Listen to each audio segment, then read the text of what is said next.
Guys to our channel. चलो पढ़ा जाए। इस वीडियो में हम लोग मिरर फार्मूला, मैग्नीफिकेशन और कुछ एक्स्ट्रा थिंग्स के बारे में, कुछ एक्स्ट्रा टॉपिक्स के बारे में पढ़ेंगे। तो चलिए शुरू करते हैं।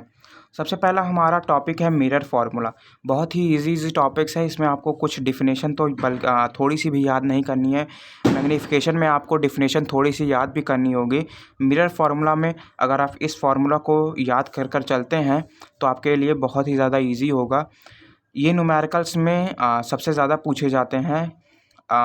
आपको इमेज डिस्टेंस और ऑब्जेक्ट डिस्टेंस दिया होगा, आपको फोकल लेंथ निकालना होगा, कहीं पर आपको यू निकालना होगा, कहीं पर वी निकालना होगा, तो इसको आप याद कर कर चलेंगे। ये पॉजिटिव साइन मिरर के केस में होता है, लेंस के केसेस में यहाँ पर ही निगेटिव साइन हो जाता है, खाली इतना डिफरेंस है। तो चलिए मिरर फार्मूला के हम डेफिनेशन को भी थोड़ा सा पढ़ लेते हैं। The relationship between the image distance, object distance and the focal length is given by the mirror formula। जो हमारा रिलेशनशिप होता है image distance, object distance, V U and the focal length F, वो हमारा मिरर के formula के द्वारा ही हमको दिया जाता है, बताया जाता है, समझाया जाता है। तो इतना था। न्यूमेरिकल्स हम लोग जब प्रैक्टिस करेंगे इस चैप्टर से रिलेटेड तो मैं आपको इस मिरर फार्मूला के बारे में भी 2-3 न्यूमेरिकल आपको करके समझाऊंगा। वहीं हमारा टॉपिक 13th है, दैट इज़ मैग्नीफिकेशन। मैग्नीफिकेशन आपके 1 नंबर में आपके बोर्ड एग्ज़ाम में पूछा जाते हैं, बहुत ही कॉमन है। ये टर्म आपको दे दिया जाएगा, आपको डिफिनेशन और इसका फॉर्मूला ही लिखना रहेगा। तो आप डिफिनेशन इसकी देख लीजिए। The magnification is defined as the ratio of the height of the image, height of the image that is HE, जो इमेज है उसकी height, to the height of the object HO। Magnification हमारा कुछ नहीं है, खाली हमारा रेशियो है किसके बीच में, that is the height of the image to the height of the object के बीच का रेशियो जो है दैट इज़ मैग्नीफिकेशन। तो इसको आप स्क्रीनशॉट लेकर इसको आप अच्छे से याद कर लीजिए, इसको समझ लीजिए।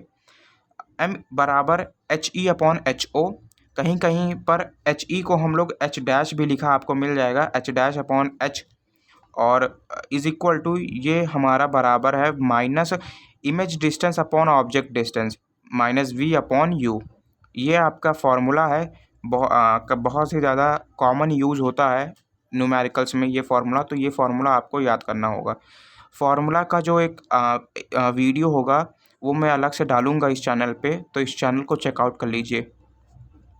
एक्स्ट्रा कुछ बातें हैं हमारी मैग्नीफिकेशन से ही रिलेटेड है। मैग्नीफिकेशन से रिलेटेड हमारा ये कहीं पर भी कोई बुक में नहीं लिखा हुआ है, ये इंफॉर्मेशन आपको खाली इसी चैनल पे मिलेगी। एक्स्ट्रा में क्या है हमारा कि अगर इफ़ मैग्नीफिकेशन जो है हमारी पॉजिटिव निकल कर आती है, मतलब कि अगर जो मैग्नीफिकेशन वैल्यू है वो सपोज़ हमारा +1, +2, +3, सपोज़ कोई भी नंबर हमारा पॉजिटिव निकल कर आता है, तो जो हमारा इमेज होगा या फिर जो इमेज ही होगा, जो हमारी इमेज फॉर्म होगी वो हमेशा वर्चुअल और इरेक्ट होगी। अगर आपको सपोज़ जैसे दे दिया है कि मैग्नीफिकेशन है आपका पॉजिटिव में 2, तो आप यहाँ पर लिखेंगे, आपको अगर नेचर पूछा गया है कि इमेज का नेचर क्या होगा, तो नेचर में आप लिखेंगे virtual and erect. The image will always be virtual and erect. वहीं पर अगर आपका जो मैग्नीफिकेशन है वो निगेटिव है तो आपका जो इमेज होगा वो रियल और इन्वर्टेड होगा। मतलब अगर आपका जो मैग्नीफिकेशन है वो -2 आपको दिया हुआ है और आपसे अगर नेचर पूछा गया है तो आप लिखेंगे the image will always be real and inverted. तो ये कुछ हमारे टॉपिक्स थे, बहुत ही ईजी टॉपिक्स थे। आपका वीडियो लगभग 4 मिनट का बन गया होगा। इस 4 मिनट में आपने मैग्नीफिकेशन, मिरर फार्मूला और कुछ एक्स्ट्रा थिंग्स जो आपके बुक में नहीं दिए हैं उसको कवर कर लिया। तो थैंक यू। अगर वीडियो अच्छा लगा हो तो लाइक, कमेंट, शेयर, सब्सक्राइब ज़रूर करें।